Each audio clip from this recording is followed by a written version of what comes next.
सभी प्रशिक्षुओं को मेरा नमस्कार। आप सभी का हमारे चैनल टीएसपी क्लासेस में एक बार फिर से बहुत-बहुत स्वागत है। तो दोस्तों आज हम इस वीडियो में बात करने वाले हैं यूपी डीएलएड अर्थात बीटीसी थर्ड सेमेस्टर के तृतीय प्रश्न पत्र साइंस अर्थात विज्ञान के बारे में बात करेंगे, जो कि ये अध्याय 2 हमारा चल रहा है और इसके पहले अध्याय 2 में एक वीडियो कराया जा चुका है, जो कि कुछ पंप के बारे में बताया जा चुका है। मोटर पंप वगैरह के बारे में बताया जा चुका है।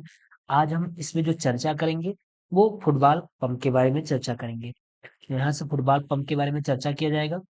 तो चर्चा करने से पहले अगर आप हमारे वीडियो में या आप हमारे मैं चैनल में नए होंगे तो प्लीज चैनल को सब्सक्राइब कर लीजिएगा और अपने दोस्तों के साथ शेयर अवश्य कर दीजिएगा। और प्लीज वीडियो को देखने के बाद प्लीज एक लाइक तो कर दिया करिए। तो चलिए हम लोग स्टार्ट करते हैं।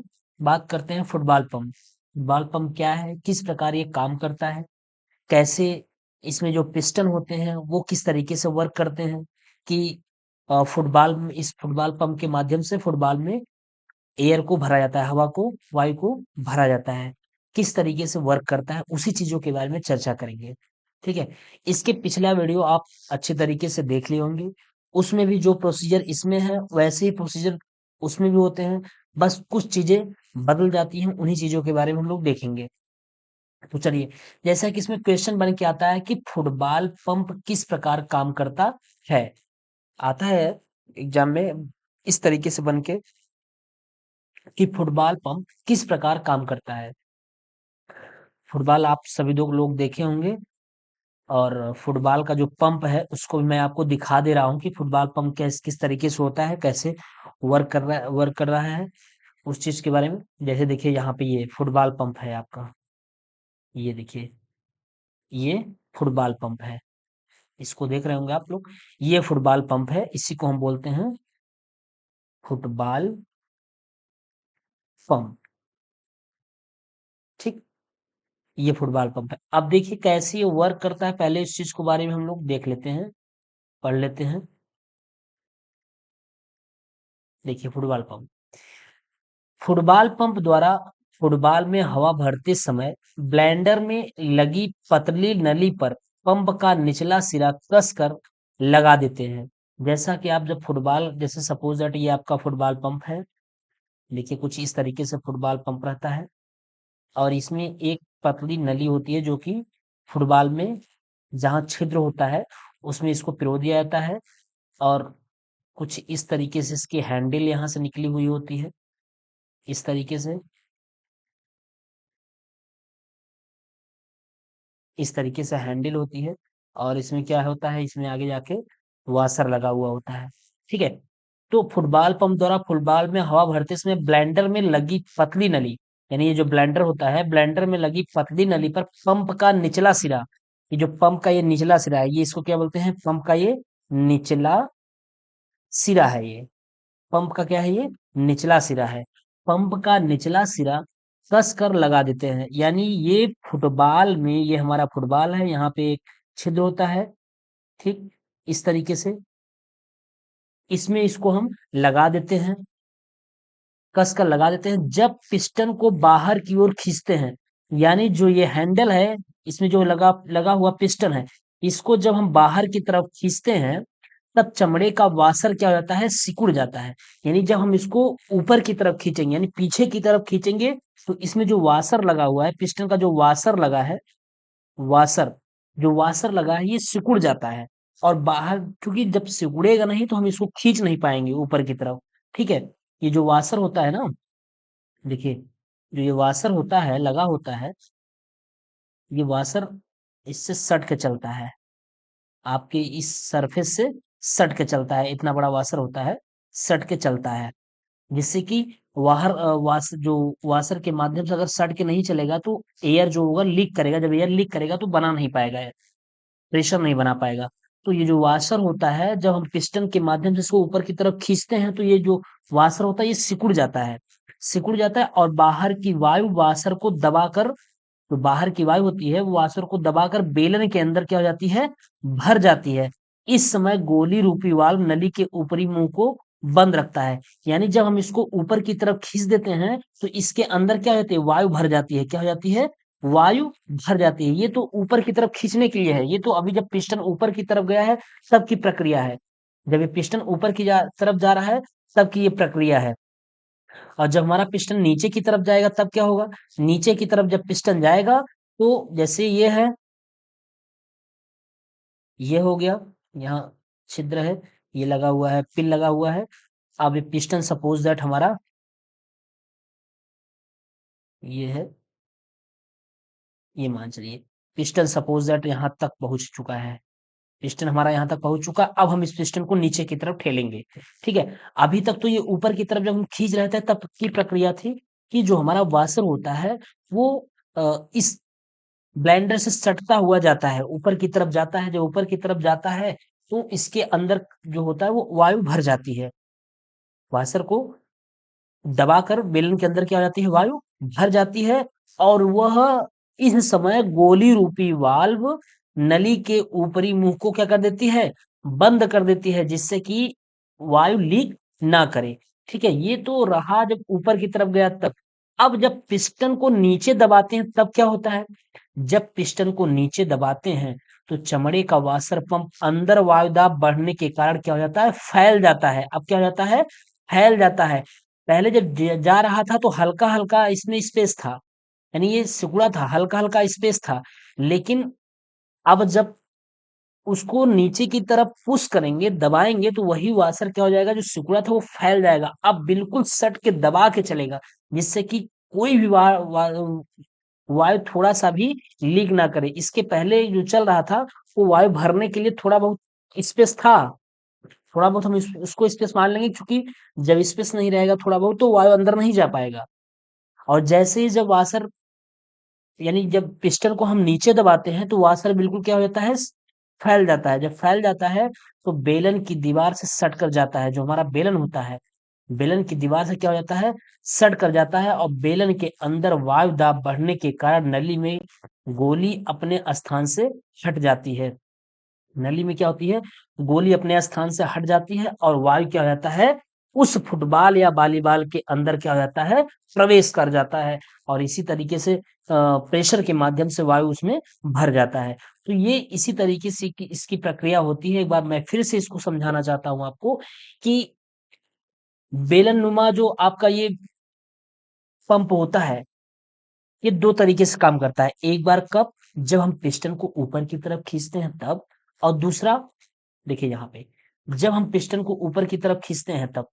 जैसे देखिए ये है, जब हम पिस्टन को ऊपर की तरफ खींचेंगे, पिस्टन को जब हम ऊपर की तरफ खींचते हैं तो जो इसके अंदर का वाशर होता है वो क्या होता है? सिकुड़ जाता है। सिकुड़ जाता है और ऊपर की तरफ बड़ी आसानी से, बड़ी तेजी से चला जाता है। तो ये प्रक्रिया होती है। जब ऊपर की तरफ गया तो इसके अंदर क्या होता है? वायु भर जाती है, यानी बेलन के अंदर वायु भर जाती है। जब बेलन के अंदर वायु भर जाती है उसके बाद क्या करते हैं? अब हम पिस्टन को पुश करते हैं, दबाते हैं। जब पिस्टन को हम दबाते हैं तब क्या होता है? नीचे की तरफ धकेलते हैं या नीचे की तरफ दबाते हैं तो क्या होता है? जो वाशर होता है, जो वाशर होता है वो क्या हो जाता है? फैल जाता है। क्या हो जाता है? फैल जाता है। वाशर के फैल जाने के कारण प्रेशर के साथ जो वायु निकलती है वो जा करके फुटबॉल या वॉलीबॉल में प्रवेश कर जाती है और हमारा उसी तरीके से फुटबॉल या वॉलीबॉल में एयर भर जाता है। तो यही प्रक्रिया होती है कि फुटबॉल पंप किस तरीके से काम करता है, किस तरीके से फुटबॉल में या वॉलीबॉल में एयर प्रवेश कर जाता है। यही इसकी प्रक्रिया होती है। इसी माध्यम के द्वारा फुटबॉल या वॉलीबॉल में वायु भर जाती है। ठीक है? इस चीज़ को आप अनुभव किए होंगे। आप वॉलीबॉल या फुटबॉल खेलते होंगे तो इस यंत्र का प्रयोग करते होंगे हमेशा, क्योंकि जब उसमें एयर कम हो जाएगा तो आप इसी के माध्यम से उसमें एयर फिल कर पाएँगे। ठीक है? तो आप उसको बड़ी आसानी से प्रैक्टिकली के माध्यम से उसको समझ सकते हैं। आप इसको खोल के देख भी सकते हैं कि इसमें किस तरीके से वॉशर का चलता है। पिस्टन ऊपर की तरफ, पिस्टन नीचे की तरफ चलता है तो क्या होता है? वॉशर कब सिकुड़ता है, कब वॉशर फैल जाता है। ठीक है? ये तो रहा फुटबॉल पंप। अब हम बात करेंगे,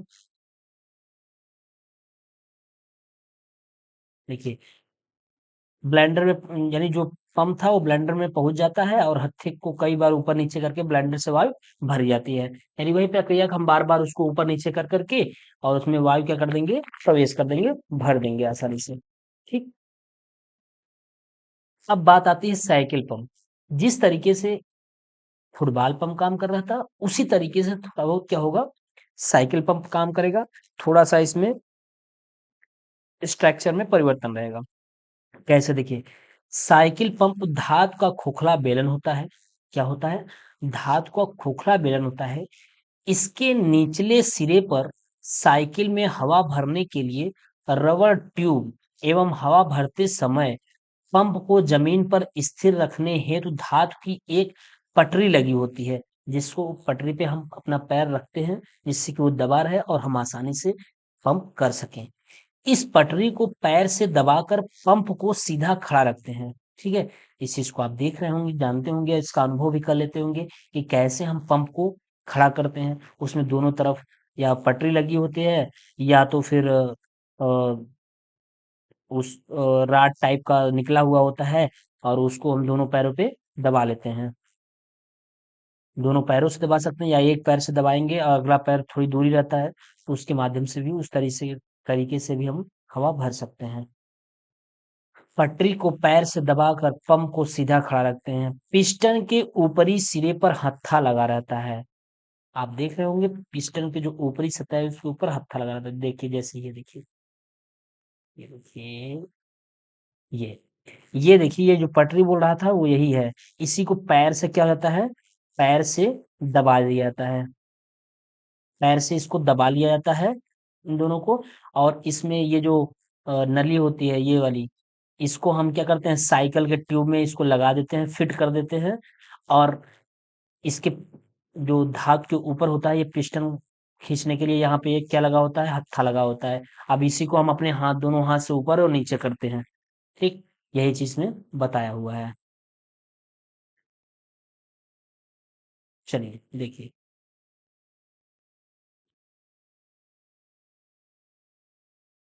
पिस्टन के ऊपरी सिरे पर हत्था लगा रहता है।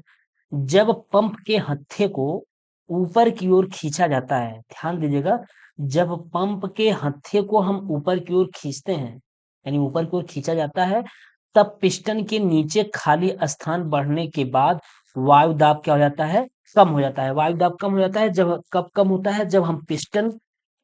को जब हम पिस्टन के नीचे खाली स्थान बढ़ते हैं, यानी कि जब हम पंप के हत्थे को ऊपर की तरफ खींचते हैं, तब पिस्टन के नीचे खाली स्थान बढ़ने के बाद वायु दाब क्या हो रहता है? उसमें वायु दाब कम रहेगा, क्योंकि जब हम उसको ऊपर की तरफ खींच रहेंगे तो वहां तो प्रेशर रहेगा नहीं, एयर प्रेशर तो रहेगा नहीं। एयर प्रेशर कब आएगा? जब हम उसे उसे नीचे की तरफ जब हम उसे नीचे की तरफ प्रेस करेंगे, तब जाके उसमें क्या होगा? प्रेशर बनेगा, यानी तब उसमें जो खाली स्थान है तब उसमें दाब बढ़ेगा। तो पिस्टन के ऊपर से हवा दबाव डालकर वाशर के नीचे बेलन में क्या हो जाती है? भर जाती है। जब हत्थे को नीचे दबाया जाता है जब हत्थे को नीचे दबाया जाता है, तब पिस्टन के नीचे की वायु दाब क्या हो जाती है? बढ़ जाती है। क्या हो जाती है? बढ़ जाती है। जब हम हत्थे को ऊपर की तरफ खींच रहे थे तो वायु दाब क्या हो रहा था? कम हो रहा था। इसलिए कम हो रहा था क्योंकि उसमें हवा लाना था, उस बेलन में हवा लाना था। अब हवा, जब हम हत्थे को नीचे की तरफ दबाएँगे, तो जो बेलन में हवा भरा हुआ है, उसके कारण अब बड़ी प्रेशर लगेगा, यानी दबाव, एयर प्रेशर बढ़ेगा, दाब बढ़ जाएगा, तो वायु दाब बढ़ जाता है, जिसके कारण वॉशर के किनारे फैलकर, जब वायु दाब बढ़ जाएगा तो वॉशर किनारा क्या हो जाएगा? फैलकर बेलन से चिपक जाते हैं और दबी हुई वायु रबड़ की नली से होकर ट्यूब में क्या हो जाती है? चली जाती है और ट्यूब में क्या हो जाता है? हवा भर जाती है। ठीक है?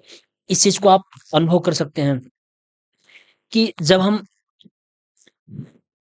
साइकिल पंप को लेते हैं, तो पहले क्या करते हैं कि उसमें दोनों तरफ, नीचे की तरफ दोनों तरफ पैर से दबाने के लिए लगा हुआ होता है। कुछ पतली रॉड के माध्यम से लगा हुआ होता है, उसको हम दबा लेते हैं। ठीक है? 1 मिनट।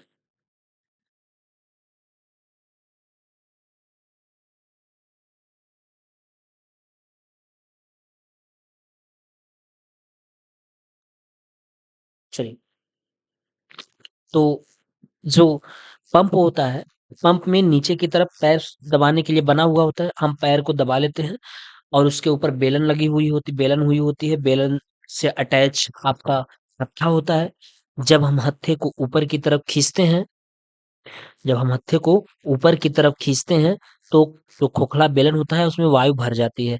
वायु भरने के कारण क्या होता है, जब हम उसको ऊपर की तरफ खींचते हैं तो उसमें एयर प्रेशर कम रहता है, ठीक है? जब एयर प्रेशर कम रहेगा, उसके बाद जब हम हत्थे को क्या करेंगे, हत्थे को नीचे की तरफ दबाते हैं, जब नीचे की तरफ दबाते हैं तो एयर प्रेशर बहुत ज़्यादा बढ़ जाता है। जब एयर प्रेशर बढ़ जाता है तो हम उसमें जो लगा हुआ वॉशर होता है, वो उसका किनारा धीरे-धीरे फैल जाता है। जब फैल जाता है तो बेलन से चिपक कर के चलता है, और चिपकने के कारण वो पूरी वायु क्या होती है, पूरी वायु जो होती है, वो रबड़ की नली के माध्यम से किसमें चली जाती है, ट्यूब में चली जाती है। किसमें चली जाती है? ट्यूब में चली जाती है, ठीक है? ट्यूब में चली जाती है, और ट्यूब में क्या होती है? वायु भर जाती है, वायु भर जाती है, ठीक है? इसी तरीके से ये काम करता है कि आपका जो पंप होता है, उसकी सारी प्रक्रिया को बता दिया गया किस तरीके से काम कर रहा है, किस तरीके से इसको हम ऊपर खींचते हैं तो क्या होता है, नीचे की तरफ प्रेस करते हैं तो क्या होता है, तो इस तरीके से ट्यूब में वायु भर जाती है। चलिए, अगला देखते हैं हम, उत्प्लावन बल की बात करते हैं कि उत्प्लावन बल क्या है। तो देखिए, किसी तरल पदार्थ में आंशिक या पूर्ण रूप से डूबी हुई किसी वस्तु पर ऊपर की ओर लगने वाला बल क्या होता है? उत्प्लावन बल होता है। यानी किसी तरल पदार्थ में आंशिक या पूर्ण रूप से डूबी हुई किसी वस्तु पर ऊपर की ओर लगने वाला बल उत्प्लावन बल कहलाता है। जैसे कि कोई पानी है, पानी मान चलिए कि कोई अ, नदी है, या बात कर लेते हैं कुछ भी तालाब है, उसमें जब हम कोई वस्तु डालते हैं तो या तो पूर्ण रूप से वो डूबी हुई रहेगी, या फिर वो क्या रहेगी, आंशिक रूप से डूबी रहेगी। यानी आधा भाग उसका डूबा रहेगा, आधा भाग ऊपर रहेगा, और आधा भाग पानी के नीचे रहेगा। तो उसमें क्या होता है, उसके ऊपर लगने वाला एक बल होता है, उसपे एक फ़ोर्स लगता है, जो फ़ोर्स लगता है वही उसका क्या होता है, उत्प्लावन बल हो जाता है। जो उसके ऊपर एक फ़ोर्स काम करता है, वही उसका उत्प्लावन बल होता है। अब उत्प्लावन बल नावों, जलयानों, गुब्बारों आदि में कार्य करता है। जैसे पानी से भरे मग या लोटे को पानी के अंदर या बाहर उठाकर देखें। लोटे को जब पानी के अंदर या बाहर उठाकर देखेंगे तो आपको आभास होगा, उत्प्लावन बल का आभास होगा, क्योंकि उसमें एक फ़ोर्स अवश्य काम कर रहा है, ठीक है? उसमें जो फ़ोर्स है, एक फ़ोर्स अवश्य काम कर रहा है, और जो फ़ोर्स उसमें लग रहा है, वो कोई और फ़ोर्स नहीं है, वो फ़ोर्स उत्प्लावन बल है। यानी वो जो बल है, वो कौन-सा बल है? उत्प्लावन बल है। जैसे कुएँ से पानी खींचते समय पानी से भरे बर्तन को पानी के अंदर थवाई के ऊपर की ओर खींचने में आवश्यक बल में अंतर का अनुभव होता है। आप इस चीज़ को देखे होंगे, जब कुएँ से जब पानी आप निकालते हैं, तो जब तक बाल्टी पानी के बिल्कुल अंदर रहेगी, जैसे पानी के बिल्कुल अंदर, काफ़ी अंदर डाल दीजिए, उसके बाद उसको खींचते रहिए, तो बहुत कम बल का अनुभव करना पड़ता है। जैसे लगता है कि बाल्टी भरी ही नहीं है। लेकिन जैसे ही वही बाल्टी पानी के थोड़ा-सा भी ऊपर आता है, पानी के लेवल को जब छोड़ता है, थोड़ा-सा ऊपर जब आता है, तो ऑटोमैटिक एक अ, बल का अनुभव हो जाता है, ज़्यादा बल का अनुभव हो जाता है। तो वही जो बल होते हैं, वही हमारे क्या होते हैं? उत्प्लावन बल होते हैं। इस चीज़ को आप आभास कर सकते हैं। प्रैक्टिकली रूप से इसको देख सकते हैं कि जब बाल्टी पानी के अंदर रहेगा तो उसमें बल कम प्रतीत होगा, लेकिन जैसे ही बाल्टी पानी के ऊपर आएगा, तो हमें अधिक बल प्रतीत होना स्टार्ट हो जाएगा। तो जो बल का अनुभव होता है वही हमारे उत्प्लावन बल होते हैं, चाहे वो पानी के अंदर हो और या फिर चाहे पानी के बाहर हो। इसीलिए कहा गया है कि कोई तरल पदार्थ में आंशिक, या कोई वस्तु है जो तरल पदार्थ में आंशिक या पूर्ण रूप से डूबी किसी वस्तु पर ऊपर की ओर लगने वाला जो बल होता है वही क्या कहलाता है? उत्प्लावन बल कहलाता है। ये हमेशा क्या होता है? ऊपर की तरफ, बल हमेशा ऊपर की तरफ लगता है, क्योंकि हम उसको ऊपर की तरफ खींचेंगे, बाहर की तरफ खींचेंगे तो ये हमेशा ऊपर की तरफ ही वर्क करेगा। ठीक है? ये उत्प्लावन बल है। आपको ये समझा दिया गया कि ये बाईसाइकिल पंप है। क्या है ये? पंप है। इसको बता ही दिया गया। ये बेलन होता है, ये वाला क्या है? बेलन है, बेलन है। और ये क्या है? हत्था है। ये हत्था है, ये पिस्टन का काम करता है, पिस्टन है, इसके अंदर वाशर होता है। और ये क्या क्या है, ये रबड़ का, रबड़ की नली, ये रबर की नली है, इसको बता ही दिया गया। और ये जो वस्तु है ये क्या होती है, ये इसके माध्यम से हम क्या करते हैं, इसके माध्यम से हम फुटबॉल में भी हवा भर सकते हैं। फुटबॉल पिन है ये, फुटबॉल पिन है, ठीक। और ये आपको पैर से दबाने वाला कुछ इस तरीके का बना हुआ है। इसे पैर रखा जाता है जिससे कि हमारा पंप आसानी से वर्क कर सके, ऊपर की तरफ पूरा पंप ना खींच सके, ठीक है। चलिए अगला हम देखते हैं।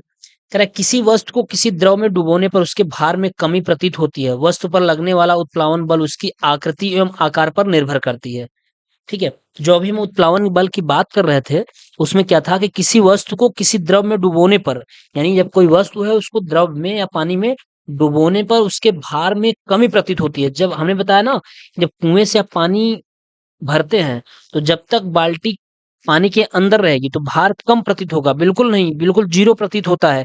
लेकिन जैसे ही वो पानी बाल्टी पानी के ऊपर आती है उसका भार बहुत तेजी से बढ़ जाता है। तो वही चीज है कि किसी वस्तु को किसी द्रव में डुबोने पर उसके भार में कमी प्रतीत होती है। वस्तु पर लगने वाला उत्प्लावन बल उसकी आकृति एवं आकार पर निर्भर करता है। बिल्कुल, कैसी उसकी आकृति और कैसा वो इस आकार का है। द्रव में वस्तुएं कब तैरती हैं व कब डूब जाती हैं, तो देखिए इसको सॉल्व किया गया, बताया गया है कि द्रव में वस्तुएं कब तैरती हैं और कब डूब जाती हैं, इसको हम प्रूव कर रहे हैं। माना किसी वस्तु का हवा में भार क्या है, डब्ल्यू केजी है। मान लेते हैं कि किसी वस्तु का जो भार है वो एयर हवा में कितना है, डब्ल्यू केजी है, कितना है, डब्ल्यू केजी है। और पानी में उस वस्तु पे लगने वाला उत्प्लावन बल क्या, अब मान चलिए डब्ल्यू वन हो जाएगा, क्या हो जाएगा, डब्ल्यू वन हो जाएगा। अभी हवा में डब्ल्यू था, अब जब पानी में गया तो उसका भार बदल जाएगा, ठीक है। अतः वस्तु का जो परिणामी भार होगा वो हवा में भार माइनस क्या, वस्तु वस्तु का हवा में भार और माइनस वस्तु का किसमें, जल यानी द्रव में भार। तो इसे आभासी भार भी कहते हैं। यानी जो W1 W माइनस W1 बराबर ये क्या होता है, ये इसको हम क्या बोलते हैं, आभासी आभासी भार भी बोलते हैं। अब इसके दो कंडीशन है। यदि W का मान ज्यादा रहेगा W1 से, यानी एयर में जो भार रहेगा वो ज्यादा रहेगा किससे, पानी की अपेक्षा, तब वस्तु द्रव में क्या हो जाएगी, डूब जाएगी। ध्यान रहे, तब वस्तु क्या हो जाएगी, द्रव में क्या हो जाएगी, डूब जाएगी। लेकिन दूसरा कंडीशन, जब दोनों बराबर रहेंगे, कब, कौन दोनों, कि वस्तु का हवा में भार और वस्तु का पानी में भार अगर दोनों बराबर रहेंगे तब वस्तु द्रव में पूर्णतः डूबती हुई तैरती है। यानी पूरी तरीके से डूबती हुई तैरती है, वो डूब नहीं जाती एकदम, वो तैरती है। कब, जब हवा में भार और पानी में भार दोनों बराबर रहेंगे वस्तु का, तब वो पूर्णतः डूबी हुई यानी पूरी तरीके से डूबी हुई अंदर में तैरेगी। लेकिन तीसरा कंडीशन ये है कि अगर पानी में वस्तु का पानी में भार वस्तु का वायु के भार से अगर ये अधिक रहेगा, ये वाला अधिक रहेगा, तब क्या होगा, तब वस्तु द्रव में आंशिक रूप से डूबी हुई तैरेगी तथा शेष भाग सतह के ऊपर रहेगी। यानी जैसे ये सपोज दैट ये वाटर है, ये वाटर है और ये कोई वस्तु है। हम तीसरी कंडीशन की बात करेंगे, तीसरी कंडीशन की बात कर रहे हैं कि जब W1 क्या हो, ज्यादा हो, W1 क्या हो, ज्यादा हो, तब कोई वस्तु है वो क्या रहेगी, आंशिक रूप से डूबी हुई तैरेगी। यानी थोड़ा भाग उसका डूबा रहेगा और सारा भाग क्या रहेगा, ऊपर की तरफ रहेगा और ये ऐसे तैरते हुए आगे निकल जाएगी, तैरती रहेगी, ये इसमें तैरती रहेगी। कब, जब वस्तु का, यानी जब वस्तु का पानी में भार अधिक रहेगा, जब वस्तु में पानी में पानी में जो उस वस्तु पर लगने वाला उत्प्लावन बल है, अगर उत्प्लावन बल W1 ज्यादा रहेगा, अगर उत्प्लावन बल ज्यादा रहेगा तब वो वस्तु आंशिक रूप से डूबती हुई तैरेगी, ठीक, ये चीज है। वस्तु का भार उत्प्लावन बल के बराबर या इससे कम होने पर वस्तु क्या होगी, तैरती रहेगी। जो वस्तु का भार होगा वो उत्प्लावन बल के बराबर या इससे कम होने पर वस्तु क्या होती रहेगी, तैरती रहेगी। वस्तु पर कार्यरत उत्प्लावन बल बराबर वस्तु द्वारा विस्थापित द्रव का भार। इसको याद रखिएगा कि वस्तु पर कार्यरत उत्प्लावन बल बराबर वस्तु द्वारा विस्थापित द्रव का भार। जब वस्तु का भार वस्तु द्वारा हटाए गए द्रव के भार के बराबर होता है तो वस्तु द्रव की सतह पर तैरती है। इसे उत्प्लवन का सिद्धांत कहते हैं। इसे प्लवन का सिद्धांत कहते हैं। इसको याद रखिएगा कि जब वस्तु का जो भार है वस्तु द्वारा हटाए गए द्रव के भार के बराबर होगा। जब वस्तु का जो भार होगा वस्तु के द्वारा हटाए गए द्रव के भार के बराबर होता है तो उस वस्तु द्रव की सतह पर तैरेगी, यानी वो वस्तु द्रव की सतह पर तैरेगी और इसे ही हम क्या कहेंगे, प्लवन का सिद्धांत कहते हैं। ठीक है, ये यहां तक इस चीजों को देख लीजिएगा, ये थोड़ा सा इंपॉर्टेंट है, इसको ध्यान रखिएगा। ठीक, अब कुछ क्वेश्चन है कि क्या द्रव सभी दिशाओं में दाब डालता है? तो हाँ, द्रव्य सभी दिशाओं में दाब डालता है। जैसे ये कोई बेलनाकार का कोई बर्तन है और इसमें द्रव भरा हुआ है, ये क्या है, द्रव्य भरा हुआ है। तो आप कहीं भी किसी भी दिशा में अगर कहीं थोड़ा सा भी छिद्र कर देंगे, छिद्र कर देंगे तो बड़ी तेजी से पानी फेंकेगा। किसी भी दिशा में, चाहे ऊपर चाहे नीचे चाहे कहीं भी छिद्र कर देंगे। जैसे अगर ये पैक है, इसको हम पैक कर देंगे, ये इस तरीके से भर दिए, क्या करेंगे, अगर यहीं से भी खोलेंगे तो ये भी क्या होगा, तेजी से ऊपर की तरफ निकलना स्टार्ट करेगा, अगर प्रेशर के साथ भरा हुआ है तब। ठीक है, तो इसीलिए कहा गया है कि बताया गया है, पूछ रहा है कि क्या द्रव्य सभी दिशाओं में दाब डालता है? तो बिल्कुल, वो जितनी भी उनकी दीवारें होती हैं सब पे द्रव क्या करता है, प्रेशर बनाता है, दाब डालता है। कैंची किस प्रकार का उत्तोलक है? तो कैंची प्रथम प्रकार का उत्तोलक है। कैंची कुछ इस तरीके का होता है,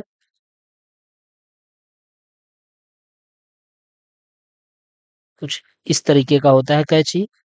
ठीक, ये यहाँ पे इसकी धार होती है। ठीक, इस तरीके का होता है। यहाँ से हम प्रयास लगाते हैं और यहाँ भार होता है, यहाँ भार होता है, यहाँ से हम क्या करते हैं, प्रयास लगाते हैं और यहाँ ये इसका फलक्रम, यानी यहाँ से ये घूमता है, ये फलक्रम होता है, फलक्रम, ये फलक्रम होता है, यहाँ से ये घूमता है, इसमें फलक्रम बीच में होता है, भार किनारे होता है और प्रयास भी किनारे होता है। तो ये किस प्रकार का उत्तोलक है? ये प्रथम प्रकार का उत्तोलक है। ये प्रथम प्रकार का जो उत्तोलक होता है वो कुछ इस तरीके से होता है कि इसमें बीच में चीजें घूमती हैं। इसका जो मिड सेंटर होता है इसमें बीच में घूमती है। ठीक, इसमें भार डब्लू यहाँ होता है, एफ यहाँ लगता है और पी इसका यहाँ होता है। तो ये प्रथम प्रकार का उत्तोलक होता है। प्रथम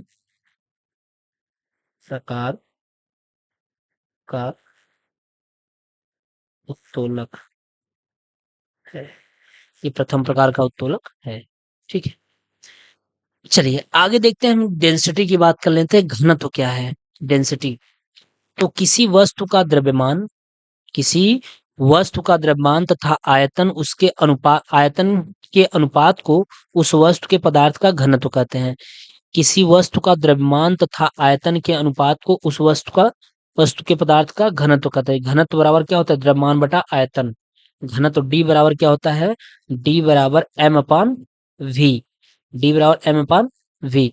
एम का अ, जो एम होता है, एम की यूनिट क्या होती है, किलोग्राम। इसको किलोग्राम में नापते हैं और आयतन को घन मीटर या घन लीटर इसमें नापते हैं।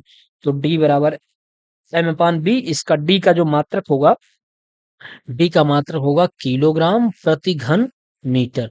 तो किलोग्राम प्रति घन मीटर हो गया। तो द्रव्यमान एम, आयतन वी, किलोग्राम प्रति घन मीटर।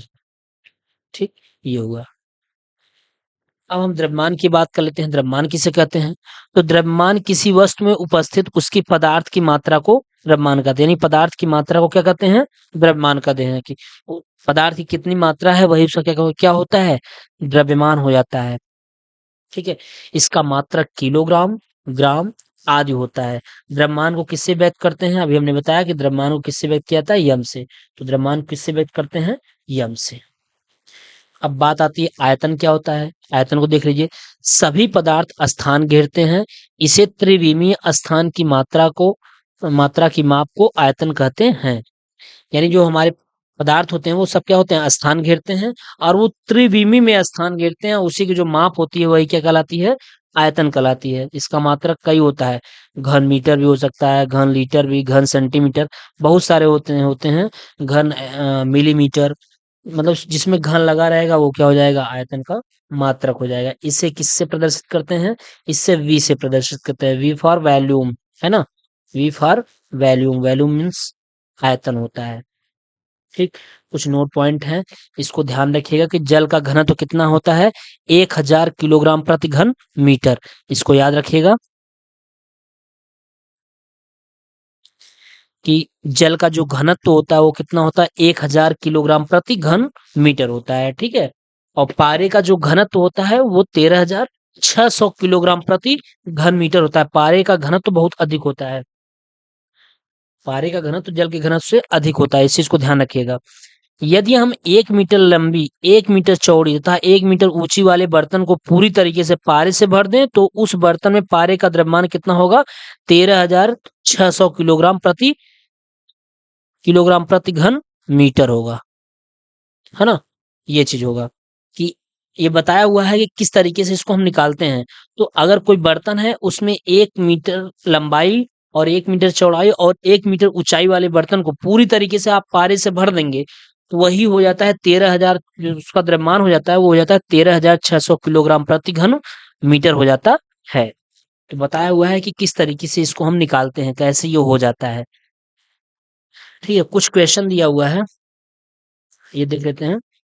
कुछ इंपॉर्टेंट क्वेश्चन है कि समुद्री तल पर दाब मापी के पारे की ऊंचाई कितनी होती है? तो समुद्री तल पर दाब मापी के पारे की ऊंचाई कितनी होती है? 76 सेंटीमीटर। इसको याद रखिएगा। दाब का मात्रक क्या होता है? दाब का मात्रक क्या होता है? दाब का मात्रक न्यूटन प्रति मीटर स्क्वायर होता है। किसी वस्तु को जल में पूर्णतः डुबोने पर उस वस्तु पर लगने वाले उत्प्लावन बल बराबर वस्तु का भार होने पर वस्तु क्या होगी? अगर किसी वस्तु को जल में पूरी तरीके से डुबो दिए हैं और उस पर लगने वाला उत्प्लावन बल अगर वस्तु के भार होने पर वस्तु में क्या होगा? अगर वस्तु के भार के बराबर है तो वस्तु में क्या हो जाएगा? यानी कहने का मतलब क्वेश्चन ये पूछ रहा है कि किसी वस्तु को जल में पूरी तरीके से डुबा दिया गया है तो उसपे जो लगने वाला उत्प्लावन बल है अगर वस्तु के भार के बराबर है तो वस्तु में क्या होगा? तो वस्तु क्या होगी? सतह पर तैरती रहेगी। जैसा कि अभी इसके पहले कंडीशन बताया जा चुका है कि अगर W1 इक्वल टू W या W इक्वल टू W1 है तो क्या होगा? तो वस्तु क्या होगी? वस्तु सतह पर तैरेगी। एकांक क्षेत्रफल पर लगने वाले अभिलंबवत बल को क्या कहते हैं? तो आपको दाब कहते हैं, बताया गया है। सबसे पहले यही पढ़ाया गया है। वहां पे इस तरीके से फिगर बनाया गया था, कुछ इस तरीके से। और यहाँ पे एकांक क्षेत्रफल, ये बल यहाँ से लग रहा था, अभिलंबवत बल लग रहा था तो वो क्या कहलाता था? दाब, प्रेशर कहलाता था। वायु दाब आरोपित करती है किस दिशा में? चारों दिशाओं में। बताया गया वायु दाब हो चाहे पानी का दाब हो वो चारों दिशाओं में क्या होगी? चारों दिशाओं में आरोपित करती है, चारों दिशाओं में लगाती है। दाब अधिक होगा कब? एक पैर पे खड़े होने पर दाब क्या हो जाता है? जब एक पैर पे खड़े रहेंगे आप तो दाब क्या रहेगा? अधिक रहेगा। ठीक है। जैसे दो पैरों की अपेक्षा अगर आप एक पैर पे खड़े रहेंगे तो दाब अधिक पड़ेगा। ठीक है ना? तो ये चीजें होती हैं। तो इस तरीके से ये अध्याय खत्म है। अध्याय 2 जो है, ये अध्याय 2 क्या हो गया? खत्म हो गया है, कंप्लीट हो गया है।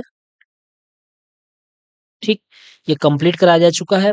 आप इन अध्याय 2 को अच्छी तरीके से पढ़ लीजिए। इस पे कुछ क्वेश्चन देख लेते हैं, अगर इम्पोर्टेंट क्वेश्चन है तो करा दिया जाता है।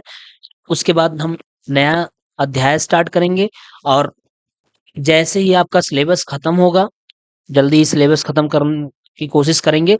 जैसे ही आपका सिलेबस खत्म होगा उसके बाद मैराथन की क्लासेस स्टार्ट करा दी जाएगी और जो भी इम्पोर्टेंट क्वेश्चन होंगे सारे इम्पोर्टेंट क्वेश्चन को तैयार किया जा रहा है कि आपको एक इम्पोर्टेंट क्वेश्चन का एक सीरीज बना दिया जा रहा है कि वही केवल करा दिया जाएगा जो कि ज़्यादा से ज़्यादा एग्जाम में पूछे जाते हैं। ठीक है? तो प्लीज़ आप अगर हमारे चैनल पे नए होंगे तो एक बार फिर से आप से रिक्वेस्ट है कि चैनल को सब्सक्राइब कर लीजिएगा और हमारे टेलीग्राम आईडी से अवश्य जुड़ जाइएगा और प्लीज़ वीडियो देखने के बाद एक लाइक कर दिया करिए, जिससे कि एक मोटिवेशन मिलता है हम लोगों को कि हाँ, अच्छा जा रहा है, सब कुछ ठीक चल रहा है, बच्चों को समझ में आ रहा है। तो बस इतना ही आपको करना है कि प्लीज़ आप वीडियो देखने के बाद लाइक तो कर दिया करिए। चलिए ठीक है, फिर हम लोग मिलते हैं नेक्स्ट वीडियो में, तब तक के लिए बाय।